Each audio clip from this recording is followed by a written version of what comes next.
Hello అండి, ఇది వచ్చేసి పెసరపప్పు చారు.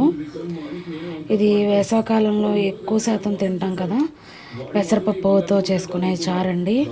ఇదైతే చాలా టేస్టీగా ఉంటుంది. నేను కారం అదేమేను, ఓన్లీ పచ్చిమిరపకాయలతోనే చేసుకుంటాను.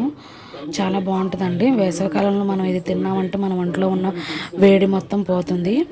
చాలా చలవ చేస్తుంది ఈ పెసరపప్పు చారు అనేది. ఫుల్ రెసిపీ, ఫుల్ వీడియో నేను అప్లోడ్ చేశానండి. మీరు కూడా ట్రై చేసుకుని ఈ వీడియో కనుక నచ్చితే కంపల్సరీ మీ ఫ్యామిలీ మెంబర్స్కి, మీ ఫ్రెండ్స్కి షేర్ చేయండి. మన ఛానల్ని సబ్స్క్రైబ్ చేయమని సజెస్ట్ చేయండి. ఈ ఫుల్ వీడియో అయితే మీరు కూడా చూసి ట్రై చేసి ఎలా వచ్చిందనేది నాకు కామెంట్ బాక్స్లో షేర్ చేయండి. టేస్ట్ అనేది ఎలా ఉందో కూడా నాకు చెప్పండి. మన వీడియోస్ మాత్రం కంపల్సరీ వస్తూనే ఉంటాయి. మన వీడియోస్ అన్నీ చూడండి, లైక్ చేయండి, షేర్ చేయండి, మన ఛానల్ని సబ్స్క్రైబ్ చేయండి. ఇదైతే ఫుల్ వీడియో అప్లోడ్ చేశాను.